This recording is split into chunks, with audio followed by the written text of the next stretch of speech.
Salut les devins, c'est Saikyo. Il est l'heure pour moi et ça me fait super plaisir de pouvoir vous proposer ma review du futur de l'épisode 102 de Dragon Ball Super. Et si vous pouvez rester jusqu'à la fin de cette vidéo là, j'aurai une question pour vous que je vous poserai en toute fin une fois qu'on aura discuté de l'épisode et j'aimerais beaucoup avoir vos retours en zone commentaire. Du coup, je vous en remercie et c'est bien sûr en tout cas un épisode qui va mettre un univers qu'on a très peu vu durant ce fameux tournoi du pouvoir qui n'a eu quasiment aucune action, et même les dieux, on les a très peu vus parler durant ce tournoi-là. C'est bien sûr l'univers 2, celui de Brienne, Ribrienne, et aussi de la Akaishin femme, chose qui me faisait très plaisir de voir une personnalité forte au niveau des divinités incarnées par un personnage féminin. Mais bon, bref, cet épisode-là va mettre en son cœur la confrontation univers 7 contre univers 2. Décidément, je sais pas si vous avez remarqué, l'univers 7 est au cœur de tous les conflits. Il n'y a pas vraiment, une conspiration, une vraie alliance entre tous les univers qui disent « Allez, on se jette tous contre l'univers 7 et c'est bon, on en finit avec eux ».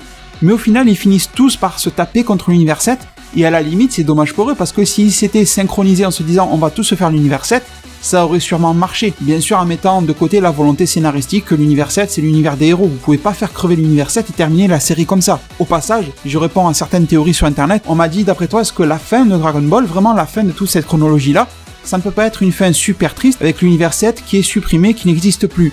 Sincèrement, j'y crois pas.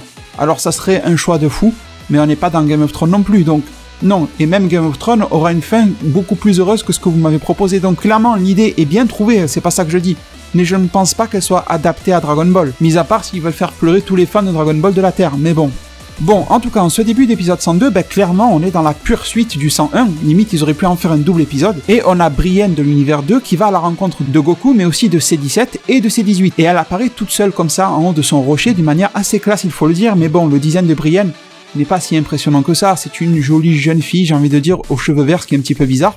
Bizarre au sens que ses cheveux verts ont l'air d'être naturellement verts. Après, si vous voulez vous faire, vous, qui m'écoutez, une teinture verte, ça vous regarde. Je suis pas en train de juger ça. Mais en tout cas, elle n'a rien d'un personnage badass, même si la mise en scène est plutôt cool autour de cette fille-là. Et Goku lui dit qu'elle a du courage pour attaquer seule ou pour venir à leur rencontre toute seule. Plus Goku lui dit, tu as l'air vraiment d'être confiante. Mais derrière Brienne apparaissent Sanka et Su, les deux filles qu'on a déjà vues apparaître aussi bien dans ce tournoi-là que dans l'ending, on les voyait de manière transformée. Et Goku là dit ok, bon, là maintenant ça m'a l'air plus équilibré, ça sera du 3 contre 3, bien sûr avec C17 et C18. Mais à ce moment-là, comme un cinglé, il arrive Vegeta et dit que maintenant c'est à son tour d'avoir un combat. Rappelez-vous que la plupart de ces combats à Vegeta ont été coupés, mis à part celui qu'il a livré contre le trio du danger avec Goku. Après il a essayé Botamo Mageta, il a rien pu faire, ça a été coupé par Kale. Après il s'est battu contre Kabe. Jusqu'à présent, on ne sait pas vraiment, ça n'a pas été dit pourquoi ça a été coupé. On suppose que c'est à cause de la transformation et des vagues de ki de Kale qui ont pété partout, mais sauf erreur de ma part, on ne nous a pas dit pourquoi Kabe et Vegeta ont arrêté de se battre. Et bon, derrière, Vegeta a voulu se battre contre Murichim ou Murichimu de l'univers 10, mais Freezer se l'est fait en disant premier arrivé, premier servi. Donc au final, Vegeta ne fait que rater son occasion de se battre, et on peut dire que son sang Saiyan bouillonne et qu'il a vraiment envie de le faire. Du coup, la nouvelle occasion qu'il a de combattre, c'est celle-là, c'est contre Brienne, c'est un petit peu con, mais c'est comme ça qu'il veut le faire. Et du coup, ni vu ni connu, la Toei Animation s'arrange pour dégager C18 du combat. J'ai trouvé ça un petit peu bizarre, mais bon. Je comprends que, voilà, les scénaristes veulent faire des combats 3 contre 3, 2 contre 2, machin. Ils ont certains objectifs et des fois ils sont un petit peu maladroits au niveau des transitions. C'est un petit peu ça aussi un des problèmes de Dragon Ball Super. Même si je préfère le redire, je suis super heureux. Tout à l'heure j'étais en train justement d'écrire cette review du futur. Je me disais putain, j'ai la chance, là maintenant j'ai 28 ans, de suivre une série Dragon Ball. Alors que je suivais ça quand j'étais enfant, je me dépêchais pour pouvoir être à la maison à l'heure, etc. Ou l'enregistrer sur une cassette. Et là je dirais que ça arrive chez moi sur internet. Toute cette relance au niveau des produits dérivés, c'est ça aussi qui fait vivre cette passion Dragon Ball.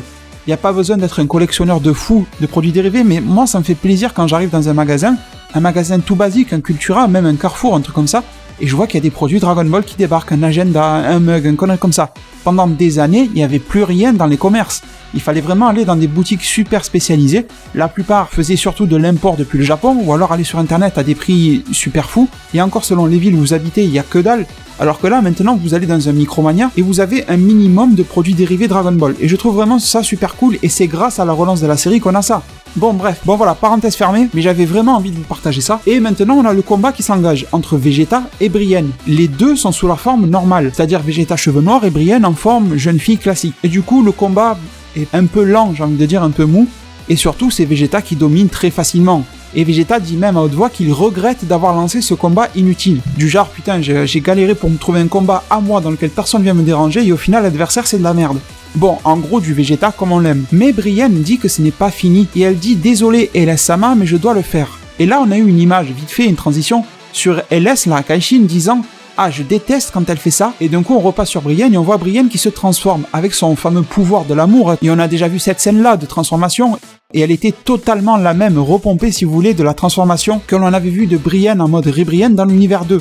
Et on a la confirmation que ce que je vous avais présenté, vous savez les biographies des 36 dieux depuis le site officiel de la Toei Animation Japon, disant comme quoi LS déteste ce qui est laid et qu'elle est vraiment dans les clichés de beauté de notre société moderne, et elle n'aime pas le physique de Brienne quand elle devient Ribrienne. Mais bon, LS comprend aussi que c'est une nécessité, et cette transformation, enfin la mise en scène autour de la transformation me fait beaucoup penser aussi par exemple à Zarbon, qui pouvait démultiplier sa puissance grâce à sa transformation. Mais il en payait vraiment le prix parce que il passait de beau gosse de la galaxie à pire que Shrek, vous voyez, le truc il était dégueulasse.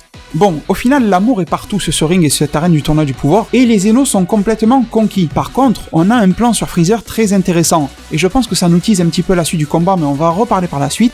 On voit Freezer qui est entouré par tous ses cœurs, cet amour, etc., et Freezer est en train de souffler, enfin de dégager avec sa main, comme si quelqu'un venait de péter à côté de lui. En fait, il dit que de base, il n'aurait pas pu supporter une telle quantité d'amour et de bonnes émotions.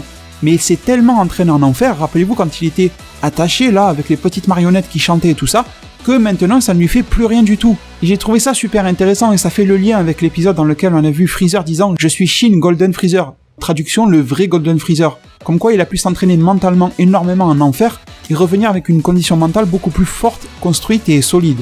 Bon, au passage, on voit tout l'univers 2 être heureux et on voit aussi, attention surprise, le Yardra de l'univers 2. Donc ici, c'est une petite prédiction qui se réalise. Rappelez-vous, je vous avais dit quand Caulifla a foutu un coup de pied sur ce Yardra qui était en train de se battre vite fait contre Goku, et on a vu le Yardra comme s'il se faisait éjecter quasiment du ring. Moi, je vous avais dit, ça me paraît logique que le Yardra s'est téléporté juste au bord du ring pour se sauver. Il a capté le ki d'un de ses collègues ou de quelqu'un d'autre au hasard. Il s'est dit, je vais me sauver comme ça. Ben, visiblement, c'est le cas, vu qu'il est à côté de ses collègues et que ses collègues n'ont pas été éliminés. Ça se voit clairement, regardez le fond. On n'est pas dans les gradins du ring du tournoi du pouvoir. En plus, ils sont tellement heureux, ces gars-là, ils n'ont pas la tête de gens qui se sont fait éliminer. Et au passage, retenez bien ça, et je vous en parlerai plus en détail dans d'autres vidéos, mais je pense, et je suis quasi sûr, que ce Yardra va être important dans la suite de ce tournoi du pouvoir, même si pour le moment il est oublié, on en parle très peu de ce gars-là, mais je pense qu'il faut retenir et bien le garder dans notre tête. S'ils avaient voulu s'en débarrasser, ils l'auraient déjà fait quand Caulifla l'a tapé, mais non, il est toujours là, et à quoi bon mettre un Yardra, un gars qu'on n'a plus vu depuis 20 ans ou plus, en plus dans l'univers 2, un gars qui vient d'un peuple avec des techniques surdéveloppées spatio-temporelles, forcément, là je vous ai déjà donné quelques pistes, mais il va être super important. Mais sinon, pendant cette transformation de Brienne, C-17 fonce sur Brienne et vole la proie à Vegeta. Bon déjà ça l'énerve, c'était plus une scène comique, mais regardez, cette fille ailée de l'univers 2 s'interpose, et du coup Brienne peut continuer sa transformation. Mais aussi, tout l'univers 2 se met à crier sur C-17 pour son manque de fair play.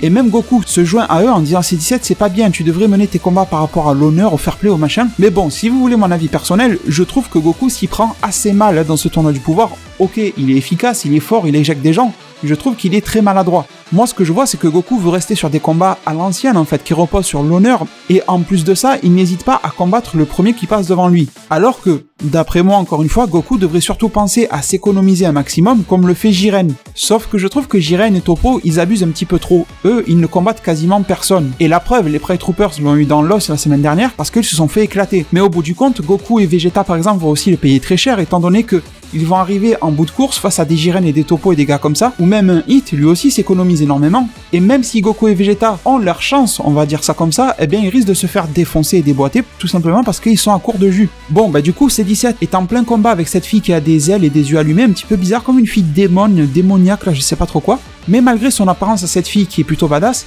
le combat est clairement et facilement à l'avantage de C-17. L'humain artificiel la défonce complètement, mais la copine bleue de Brienne s'interpose et elle aussi se met à se transformer, une transformation aussi très Sailor Moonesque, Man Channel, avec les trucs de l'amour, la magie et tout ça, une mise en scène très proche de celle de Brienne, on va pas y revenir dessus, sauf que elle, au niveau du physique, au final, bon, elle est spéciale, mais elle reste dans les clichés, vous savez, au niveau de la finesse du corps, etc. Elle reste plutôt dans les clichés de beauté actuels, contrairement à Brienne qui devient très grosse. Vraiment, cette fille bleue ne ressemble pas vraiment à une Teletubbies. Et du coup, on a l'impression, retenez bien ça, on a l'impression que le combat avec C-17 est très serré. Et c'est vraiment ce que l'épisode nous laisse croire. On voit cette fille déchiqueter C-17 dans tous les sens, elle a des espèces de griffes, et elle a aussi une queue bleue, un peu comme des Saiyans, et C-17 se laisse un petit peu faire et ne réagit pas. Mais bon, on connaît C-17, on sait qu'il en a énormément sous le pied, et qu'il n'est pas vraiment du genre à réagir émotionnellement à tout ce qui se passe autour de lui. Bon, entre-temps, Vegeta est servi car il récupère sa proie et son combat contre Brienne qui est devenu Ribrienne, et le combat est devenu beaucoup plus difficile. Vegeta sous sa forme normale ne peut quasiment plus rien faire contre cette Ribrienne, et Vegeta passe en Super Saiyan 1 en disant que le combat devient plus intéressant, et on sent que Vegeta il met plus du sien, s'investit beaucoup plus dans son combat, et c'est normal. Et là on a un combat qui est plutôt serré. Enfin si on regarde vite fait ça a l'air serré, mais au fil de l'avancement du combat, clairement Vegeta avait l'avantage encore une fois, et il domine de plus en plus. Bon, Vegeta se prend quelques bons coups dans la tête, pour montrer que cette Ribrienne a un minimum de répondants, quelques attaques de ki machin qui surprennent un petit peu Vegeta, mais au final si on fait les comptes, Vegeta en ressort toujours un minimum vainqueur. Et sur le nombre de coups portés et l'efficacité des coups, c'est quand même Vegeta aussi qui est premier. Et tout ça se répète jusqu'à ce que cette Brienne soit clairement mise à mal. En gros, 2 ou 3 coups de la part de Vegeta et ça en est fini pour elle. Et au passage, Vegeta n'aura pas eu besoin du SSJ Blue face à cette Ribrienne. Bon, ne vous inquiétez pas, on va s'en reparler, mais côté Goku, lui aussi combat une de ses 3 filles, celle qui est jaune là. Elle aussi se transforme de manière Sailor Moonesque, mais son design est assez proche de la fille bleue, avec un corps très fin, etc., contrairement à Ribrienne. Mais honnêtement, Goku n'aura pas été la star de cet épisode-là. Un épisode beaucoup moins centré sur lui, parce que rappelez-vous que ces derniers épisodes, ces dernières semaines, on a eu beaucoup de Goku à l'écran, mis à part l'épisode 101 qui limitait la présence de Goku dans l'épisode. À vrai dire, c'était surtout Caulifla et Kale qui étaient les stars, et d'ailleurs au passage, elles aussi ont disparu de cet épisode 102, ce qui est plutôt normal je trouve. Mais par contre, on nous montre que Goku lui aussi est venu très facilement à bout de cette fille, ça a été éclipsé le combat, hein. Ils nous ont pas tout montré. Au final, ils ont eu raison, je trouve, c'était plutôt de la répétition, donc ils ont bien fait de l'éviter. Et on nous montre aussi que Goku n'a même pas eu besoin de se transformer face à cette fille-là, même si elle s'est transformée. C'est sûrement pour nous montrer que la plus forte des 3 c'est Ribrienne, et je trouve que c'est plutôt normal, elle nous a plutôt été présentée comme la leader de cet univers 2 au niveau des mortels, et c'est elle qui nous a été présentée jusqu'à maintenant, donc je trouve que ce rôle-là pour Ribrienne est plutôt logique. Bon, ces 3 filles sont vraiment en grosse difficulté, et elles arrivent tant bien que mal à se regrouper. Et malgré leurs difficultés, malgré le fait qu'elles sont quasiment KO, il faut le dire, elles sont plutôt confiantes, et ça c'est bizarre. Et elles disent qu'elles ont besoin du pouvoir de l'amour pour vaincre, et Vegeta leur dit arrêtez de nous raconter des conneries, taisez-vous, pour moi vous êtes déjà toutes les 3 éliminées. Encore des punchlines à la Vegeta. Mais ces 3 filles en ont vraiment encore sous le pied parce qu'elles font une espèce de danse encore Sailor Moonesque, et on voit leurs ombres très colorées et tout ça, et à l'intérieur de ces lumières et de ces couleurs, on voit leurs ombres se rassembler et de plus en plus se rassembler vers le centre de la lumière pour ne former plus qu'une seule ombre. Et de là, il en ressort une fille. Bizarrement, de 3, il n'en ressort qu'une, et cette fille-là dit « Voici la vraie Ribrienne ». En fait, ce qui s'est passé, c'est qu'elles ont fusionné. Je sais pas comment elles vont appeler ça elles-mêmes par leur propre nom, une union, une fusion, un rassemblement, enfin je sais pas, bon j'espère qu'ils diront le mot fusion, ça sera plus clair pour tout le monde. Et au final, cette fille ressemble énormément à Ribrienne, c'est un petit peu normal vu qu'elle a dit qu'elle était devenue la vraie Ribrienne, mais elle a quand même physiquement quelques petits trucs des 2 autres filles, peut-être un petit peu plus fines, je sais pas, je saurais pas le dire, et même la doublure vocale, la CU, c'est la même que Ribrienne, sauf qu'elle a changé un petit peu le ton de sa voix. Et là, même si cette fille a toujours l'air ridicule, au final c'est juste une Ribrienne bis avec son amour et machin, on remarque déjà qu'elle n'a plus aucune blessure, et Goku dit à Vegeta, attention, malgré son apparence, son ki a énormément augmenté, et Vegeta lui dit oui, j'ai remarqué. Donc cette Ribrienne fusionnée devient ultra sérieuse, et là on en arrive sur la fin de l'épisode. Et ça, bien sûr, ça nous fait comprendre que la fusion est autorisée dans ce tournoi-là. À la condition que ça soit bien sûr une technique ou une capacité que les mortels ont appris ou savent faire ou qui est innée, pourquoi pas une race qui s'est fusionnée de base sans avoir besoin de technique, bon bref.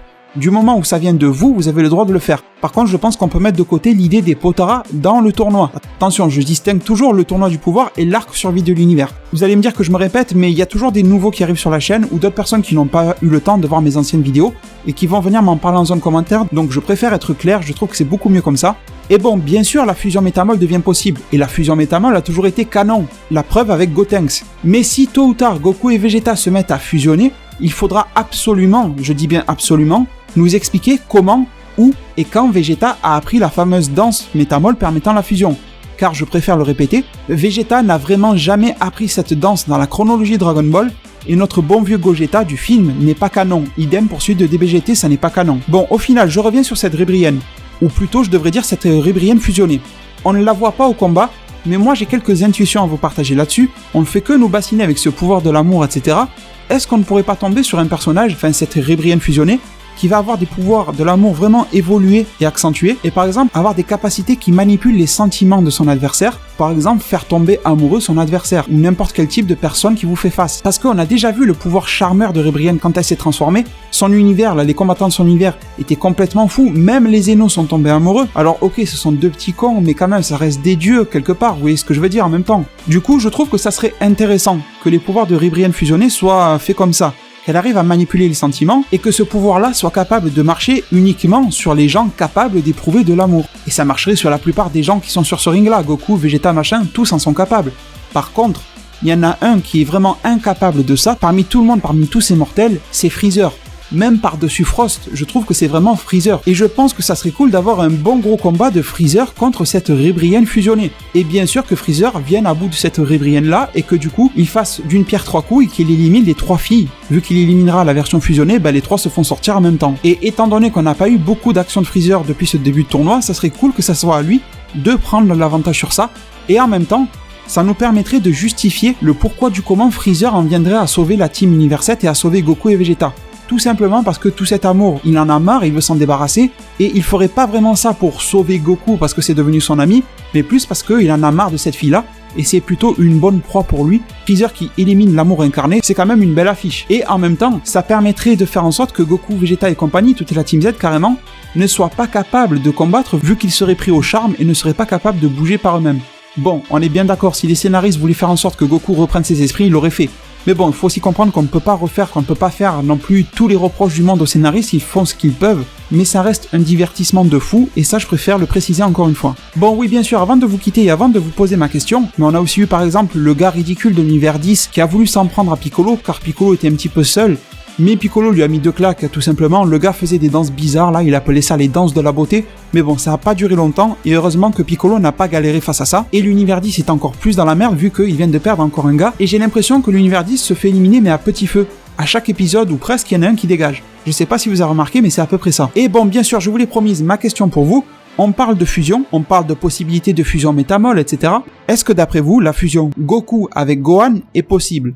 Ça a l'air un petit peu tiré par les cheveux, mais bon, peut-être pas tant que ça au final, et j'aimerais beaucoup avoir votre avis, et surtout, j'insiste sur ça, donnez-moi tous vos arguments là-dessus, aussi bien pour et contre, toujours dans le respect, ça vous le savez déjà, mais j'ai vraiment besoin de vos arguments. Bon, si vous voulez juste marquer oui ou non, ok, je vais vous lire, mais j'aimerais vraiment savoir pourquoi, d'après vous, c'est oui ou c'est non, comme ça je peux comprendre et me faire une meilleure idée de la situation. Je vous dis pas de me faire une dissertation, mais déjà en 2-3 lignes, vous pouvez me donner quelques idées. Et du coup, si vous m'en donnez suffisamment dans un sens et dans l'autre, j'aimerais bien moi-même venir vous répondre et y réagir en vidéo. Du coup, c'est pour ça que j'aimerais bien vous en parler sur la chaîne et essayer de voir avec vous si c'est possible ou pas d'en discuter comme ça. Alors, je ne veux pas trop vous influencer dans un sens ou dans l'autre, mais j'aimerais quand même balancer 2-3 petits trucs. La première chose, c'est que rappelons-nous dans l'arc-bout, même si c'était la fusion Potara, et comme je vous l'ai dit, la fusion Potara n'aura pas lieu dans le cadre du tournoi du pouvoir, sauf si les règles évoluent. Imaginons que Zeno devient fou de la fusion et dit ouais, je vais autoriser la fusion, donnez-leur à tous des Potara. Là, ça deviendrait un délire de fou. Imaginez d'un coup que tous les Kaioshin balancent des Potara à tout le monde et que tous fusionnent, ça devient le gros bordel, et là, Dragon Ball, je pense qu'il va finir top 1 de toutes les séries pendant un long moment. Mais bon, sinon, si je reviens un petit peu les pieds sur terre, rappelons-nous que même si c'était la fusion Potara, Goku partait dans l'idée, dans l'arc-bout, de fusionner avec Gohan. Donc forcément, cette idée de fusion Goku-Gohan a traversé la tête et le cerveau de Toriyama, on est bien d'accord. Même si au final Toriyama s'est rabattu sur Vegeta. Et après c'est pareil, pour Gohan il faudra aussi justifier le fait qu'il puisse faire cette fameuse danse de la fusion. Mais peut-être que c'est un petit peu plus facile à justifier que pour Vegeta, étant donné que dans le monde des Kaioshin, il y avait Gohan qui regardait les deux enfants en train de fusionner, enfin bon... Je sais pas, je ne vais pas en dire plus et je vous laisse vous me répondre et me dire pourquoi vous verriez plus une fusion Goku-Vegeta, pourquoi vous verriez une fusion Gohan-Goku ou pas, et j'espère pouvoir vous y répondre en vidéo. Du coup les devins, je vous remercie énormément de m'avoir suivi et écouté durant cette vidéo là, et je me permets de vous laisser sur ces mots. Prenez soin de votre futur, le meilleur moyen d'y rêver c'est de vous abonner à ma chaîne, de la partager, la liker et la commenter un maximum de fois pour que notre communauté puisse se développer le plus possible sur YouTube. Merci énormément et à plus pour de prochains arts divinatoires.